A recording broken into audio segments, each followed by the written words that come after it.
Good morning, everyone, and welcome to Glow in the Chaos. My name's Alyssa. I am your host. I am so excited that you all are tuning back in. This is episode 3. I have been wanting to do something like this for a while. Usually I just make my TikTok videos about my chronic illness, but I realized that I wanted to be able to have a platform where I could go a little bit more in detail than just like a short little video, and also a platform where I could interview people as well who have experience with chronic illness. I made a video about it, but I want to tell you all here on this podcast, I'm so excited. We have some amazing things coming. I've got some guests lined up that I think are really going to help shed some light on chronic illness and how it affects so many different areas of our lives, so many different people. I plan on bringing my mom on the show, she is someone who, while I was growing up, she was suffering with chronic illness and they could not figure out what was going on. So she is like a pioneer of the chronic illness community, trying to figure out what is happening, what was going on. They really just boiled it down to fibromyalgia, which I'm pretty sure it's so much more than that, especially knowing what I have going on. But when I say she's like the pioneer of going through all this, she's like the OG. Like, when we were kids, I'm 33, so when we were kids, chronic illness was something that was not super popular, right? Super prominent. They didn't have a whole lot of resources, right? I mean, they still don't have a whole lot of tools and testing, but I feel like it's so much more developed than it was when my mom was going through it. Like, they were just, excuse my language, throwing shit at the wall and trying to see what stuck. But I wanted to bring her on because she is able to give me the perspective of somebody who was trying to be a mom, trying to work full-time, trying to carry on a normal life, and still deal with feeling like shit.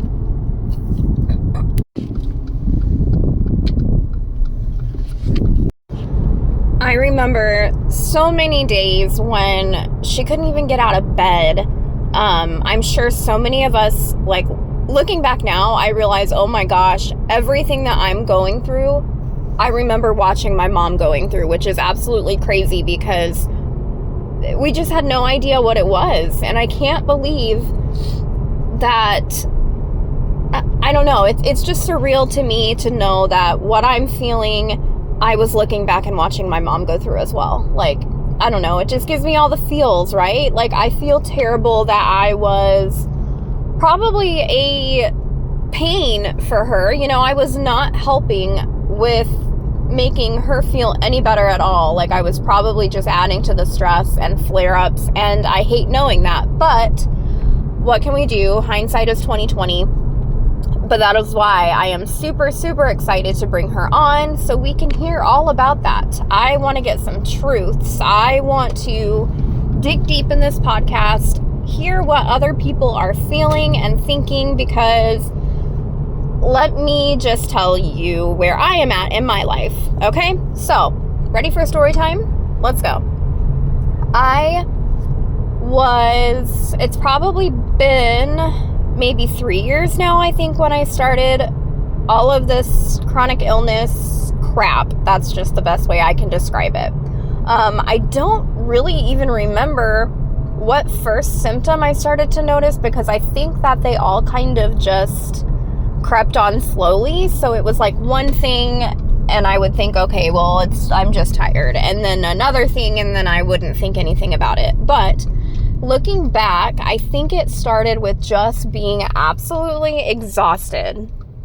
I remember my husband loves to work outside and get things done on the weekend because we own a restaurant. We work Tuesday through Saturday, so Sunday and Monday are our days to actually get things done that we need to get done, right? So like chores, projects, even just like things that we want to do for fun. Those are the days that we have. I remember he would be outside working on things and I would be inside on the couch with a heating pad just feeling like crap, and I would fall asleep, and then I would realize, like, oh my gosh, it's been 2 hours, and then I was still tired and I couldn't get myself to get off the couch, and then I would wake up and realize it had been another 2 hours. So I was sleeping my entire day away that I had to spend time with my son and my husband, and I couldn't do anything about it. Nothing I did would make me feel better. So that was the first red flag. And then I just started feeling like, you know when you have the flu and you get that body pain? That is what I was experiencing. Like, your bones, honestly, they just hurt.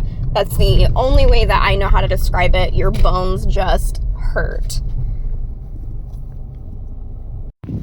So those were the first few of my red flags that prompted me to at least talk to my primary care doctor about it, kind of get some standard blood work going, and go from there.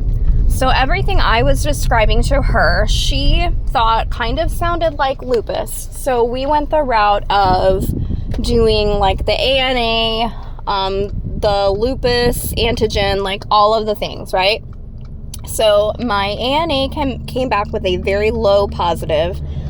The lupus anticoagulant was negative. My rheumatoid factor was negative. So pretty much the only thing that came back abnormal was my positive ANA, which can be an indicator of an autoimmune issue, but it can also just be nothing as well. Some people just have a positive and it's nothing. But then there was another thing that we tested that was shocking. Okay, we did my vitamin D level, which it's crazy to me that I had been complaining about being tired for so long, and my vitamin D level was like not one of the first things that we checked. Now that I look more into it, it's like a crazy percentage. I can't remember what it is. I want to say it's like 60% of people are deficient in vitamin D and don't even know it. But when I say that I was deficient, y'all, I mean, I had like practically no vitamin D in my body. Okay, so the range for your vitamin D should be somewhere between 30 and 60, whatever measurement they use. I don't remember what the units are. Okay, but 30 to 60. Mine was 6, single digit number. Like, no freaking wonder I'm tired all the time, right? I mean, I have no vitamin D in my body. So that is the first thing that we addressed. But, and like thinking back on it, I mean, how long was it that low? How long was I living with my vitamin D like practically non-existent? I didn't even know that that could be that low. So of course they have it in my chart that I had critically low vitamin D. So we addressed that. They gave me like a super dose of vitamin D, and we got that back up. The highest it's still ever gotten is 36, which is still normal. So, okay, we're doing fine there, right? But I was thinking that this was going to make me feel a world of difference. Like, I was thinking this was going to stop every single symptom that I had. It did not, unfortunately. So that kind of brought us back around to square one. Because we fixed that issue. Now I will say I had also gained a significant amount of weight. So I've always been tiny growing up, like 110 pounds at the most. I had gotten up to about 185 pounds, which I am 5'0". So that is extremely heavy for my bones and my body to carry, right? Not that there's anything wrong with being overweight. That is not at all what I'm saying. I'm not weight shaming. I'm simply saying from a health perspective, that was too much for my body to carry. So that was another thing that needed to be addressed, was my weight. So I lost weight. I have now gotten back down to 130, which I'm very comfortable at. I feel like it's a good weight. It's something that I'm able to maintain in my age of 33, owning a restaurant, being a wife and a mom. You know, I'm happy with that. I feel better. I look better as far as my weight is concerned. So, of course, I'm sure we all have heard it, like, just lose weight, you'll feel better. Like, I'm sure it's all your weight. So I thought maybe once I lost this weight, okay, I'm going to feel so much better. Wrong again. I still have the terrible joint pain. I still have the low-grade fevers. I get some skin rashes. I actually was diagnosed with postural orthostatic tachycardia syndrome, which, let me tell you, the process of getting diagnosed with that is not very fun. You have to do something which is called a tilt table test, which we will go into more detail about later, but not fun. But I am glad that I got the diagnosis because it has helped me at least find a medication that helps me control those symptoms. So for those of you that don't know what postural orthostatic tachycardia syndrome is, it is pretty much when you go from like a sitting to, or a laying to a sitting, or then to a standing position. So pretty much anything from where your body is down to where your body is then up, your head above your extremities. Your body is supposed to just regulate. Your body knows how to regulate to put your blood, to distribute it throughout your body correctly in the right amount of time, right? Well, with POTS, your blood tends to pool into your lower extremities faster, and it doesn't distribute the blood to your brain as fast as it should. So upon standing, typically we get lightheaded, dizzy, some people pass out. I am lucky I don't usually pass out. I think I have passed out maybe one time. So knock on wood, I'm lucky I don't have that because it is scary. But that being said, some more side effects of it are when you eat a big meal or eat a lot of carbs, the blood has to go to your stomach to help digest your food, right? So when you eat something that's a large meal, high in carbs, something that's takes more energy, more blood, more from your body to digest, your heart rate tends to just spike because your body is trying to keep up. It is, excuse me, I'm sorry, I've got some sinus drainage going on. But your heart rate just spikes, right? And it's not just about your heart racing, it's feeling hot, feeling like you're gonna pass out, like all of the things, hot, clammy, just an overall absolutely terrible feeling. And then once your body kind of calms down, you almost feel like I feel like I have like hangover, right? Because my body was working so hard to try to get that blood flowing that now I'm exhausted. But anyway, so those are just, sorry, I kind of went off on a rant and went off topic. I do that a lot. I kind of forget what I am talking about and where I'm going with it, but pretty much that is where I started with my POTS symptoms. Those things are what triggered me to keep talking to somebody even after I lost the weight, even after I got the vitamin D level up. I'm like, hey, you guys, something is still not right. Like, my heart is always racing. So after we did the tilt table test and all my EKGs and everything, we found out my heart is structurally fine. So we ruled out anything going on with my actual heart itself. Okay, so that's good, but that means that there's something going on with your nervous system. And that is POTS. That is what is part of POTS, right? So, okay, where was I even at? Okay, so another symptom, as you can see, is brain fog. Sometimes I will completely forget what it is that I'm talking about. That is a very, very frustrating symptom, but oh yeah, okay, so we figured out I had POTS, and then we realized that I got put on medicine. I did a beta blocker, which is amazing. It keeps my heart from spiking super, super high.